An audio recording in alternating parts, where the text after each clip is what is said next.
গত ১৬ মাসে ২,০০০-এর মতো আন্দোলন হয়েছে, যার সবকটি শান্তিপূর্ণভাবে নিয়ন্ত্রণ করা হয়েছে। সরকার যথেষ্ট ধৈর্যের পরিচয় দিয়েছে। তফসিল ঘোষণার পর দাবি দাওয়া নিয়ে রাস্তায় নামলেই কঠোর ব্যবস্থা নেওয়া হবে বলে জানিয়েছেন প্রেস সচিব শফিকুল আলম।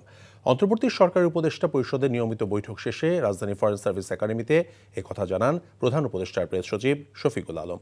এছাড়া মাইলস্টোনের ঘটনায় যারা শহীদ হয়েছেন তাদের মধ্যে ৩৬ জনের পরিবারকে ২০ লাখ টাকা করে দেওয়ার কথা জানান তিনি।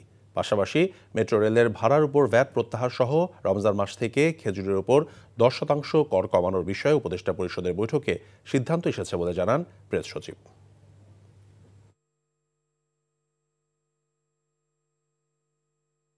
এই তফসিল ঘোষণার পরে কোনো ধরনের এই দাবি দেওয়া আন্দোলন নিয়ে কোনো ধরনের রাস্তা বন্ধ করে অন্যায় এবং ইলিগাল এবং আনলফুল যারা দাবি দেওয়া নিয়ে রাস্তায় নামবেন, এই পুরো বিষয়টা খুব কঠোর হস্তে দমন করা হবে।